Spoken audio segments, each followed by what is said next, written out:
Hello students, aromatic हेट्रोसाइक्लिक्स के अंतर्गत आज हम स्पेक्ट्रोस्कोपिक क्राइटेरिया के अंतर्गत कार्बन 13 NMR स्पेक्ट्रोस्कोपी को पढ़ने जा रहे हैं।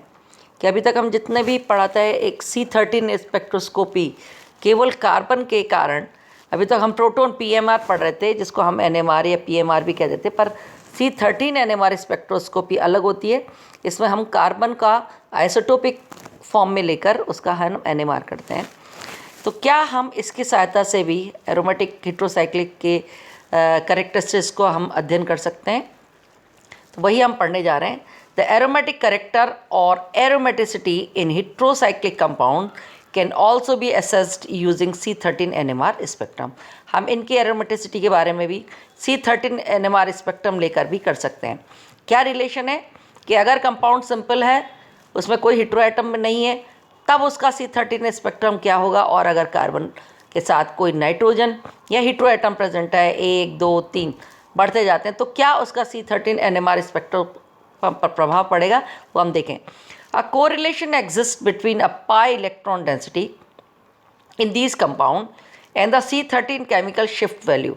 जो कह रहे केमिकल शिफ्ट की वैल्यू जो है वो पाई इलेक्ट्रॉन की डेंसिटी बढ़ती है या घटती है, इनके बीच में कोरिलेशन है, और वही केमिकल शिफ्ट की वैल्यू को हम सीधे सीधे देखते हैं प्रभावित करती है। C13 chemical shift are much larger and the benzene carbon atom appears at 128.5 ppm। अक्सर और लंबा पैमाना है कि जो केमिकल शिफ्ट की जो वैल्यू है वो बहुत बड़ी होती है, लार्जर स्केल पे फैली होती है, और वो कितनी होती है 128.5 ppm। और हम जो NMR PMR भी करते हैं वो 0 to 10 के बीच में देख लेते हैं सारा। द बेंजीन कार्बन एटम्स जो हैं वो लगभग कितने पे अपेयर होते हैं C13 का 128.5 ppm पे। C13 chemical shift in alkene and aromatic hydrocarbons appears in the same region. Alkene के भी और एरोमेटिक यानी कि 80 to 140 ppm के बीच में इनकी रेंज आती है जब भी हम कार्बन 13 का केमिकल शिफ्ट वैल्यूज स्टडी करते हैं, सिंपल एल्कीन में या एरोमेटिक हेट्रोसाइक्लिक में। But what about the aromatic heterocyclic? For the 6 membered heterocyclic compound the signal is found in the region of 150 to 170, यानी कि जो केमिकल शिफ्ट की वैल्यू वो सीधे सीधे बढ़ गई, कितने में आ गई 150 से 170, यानी कि हाईली डाउनफील्ड, क्योंकि डीशिल्डेड प्रोटॉन होने के कारण। अब इसको आगे हम डिस्कस करते हैं। यानी कि जो नॉर्मल एरोमेटिक कंपाउंड से या सिंपल एल्कीन से जिनका वैल्यू आती थी 128.5 ppm पर केमिकल शिफ्ट की, अब वो बढ़ जाती है in presence of hetero atom. तो जब भी हम हेट्रोसाइक्लिक कंपाउंड का C13 NMR करते हैं तो यही सिग्नल जो है वो रीजन कितने पे आते हैं 150 से 170 ppm पे। The ring carbon atom in the alpha position to the hetero atom. अगर नाइट्रोजन के पास वाला कार्बन है जिसको हम अल्फा कहते हैं, थोड़ा सा सेकंड कार्बन उसको हम बीटा कहते हैं, थर्ड कार्बन जिसको हम गामा कहते हैं, और उसके बाद वाला डेल्टा। तो इन कार्बन जो कि दूर भी होते चले जा रहे हैं, इन कार्बन का अगर हम C13 NMR स्पेक्ट्रोस्कोपी करके देखते हैं तो क्या हमें ट्रेंड दिखाई देता है? तो अल्फा पोजीशन पे अगर हेट्रो एटम प्रेजेंट है कार्बन के, तो हम देखते हैं आर स्ट्रांगली हाईली डीशिल्डेड। डीशिल्डेड का अर्थ होता है कि कार्बन पर इलेक्ट्रॉन की डेंसिटी का कम हो जाना। तो नाइट्रोजन क्या करता है, कार्बन के पास से इलेक्ट्रॉन को अपनी तरफ खींच लेता है। जब खींच लेता है तो इलेक्ट्रॉन की कमी हो जाती है, जिसके कारण उसके ऊपर शील्डिंग खत्म हो जाती है, तो हाईली डीशिल्डेड हो जाता है। While gamma carbon atoms are also deshielded as compare to those in benzene ring. मतलब गामा कार्बन भी डीशिल्डेड होगा पर अल्फा के कंपैरिजन में कम, पर बेंजीन के कंपैरिजन से ज़्यादा। The inclusion of second nitrogen atom, अगर एक और नाइट्रोजन लगा दे तो डबल काम हो गया।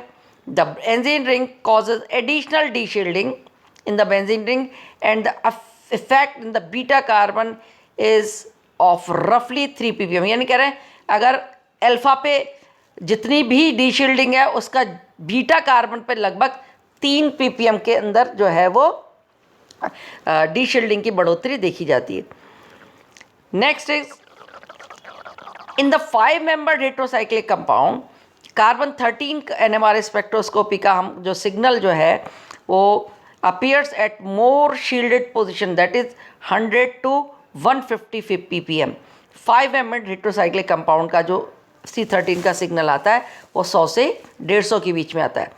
The signal for pyrrole, pyrrole में जो अल्फा कार्बन है, shows a broadening as a consequences of coupling with adjacent nitrogen placed at position marked with 1। मतलब कि नाइट्रोजन के पास वाला जो कार्बन है अगर उसका C13 NMR करते हैं तो हम सिग्नल थोड़ा सा ब्रॉड भी दिखाई देता है, और due to the presence of nitrogen इसके साथ कपलिंग कर लेता है जो हमारी केमिकल शिफ्ट की वैल्यू है, क्योंकि नाइट्रोजन अगर नंबर 1 पे प्रेजेंट है तो उसके पास वाला अल्फा कार्बन जो है उसका सिग्नल दिखाई तो देगा 100 से 150 के बीच में, पर वो थोड़ा सा ब्रॉडनिंग हो जाती है।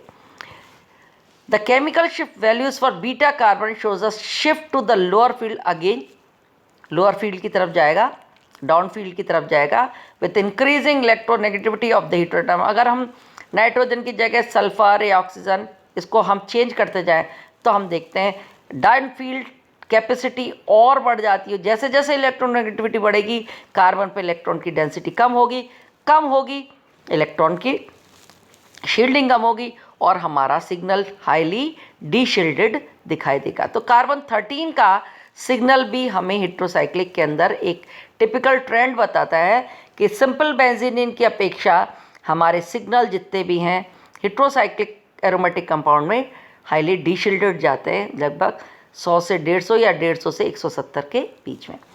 सेकेंड क्राइटेरिया हमारा इंफ्रारेड स्पेक्ट्रोस्कोपी, आईआर के रूप में अगर हम आईआर करें तो सिंपल एरोमेटिक कंपाउंड और हेट्रोसाइक्लिक कंपाउंड्स के बीच में क्या कोई ट्रेंड दिखाई देता है उसको हम पढ़ेंगे। The IR spectra of compound can also be used to access the aromatic character in heterocyclic compound. Simple aromatic compound का हम ट्रेंड देख चुके हैं, पिछली क्लास में पढ़ते हैं, पर आईआर स्पेक्ट्रोस्कोपी अगर हम हेट्रोसाइक्लिक कंपाउंड की करते हैं तो देखते हैं the force constant and has the vibrational frequency increases रफली in proportion to the multiplicity of the bond.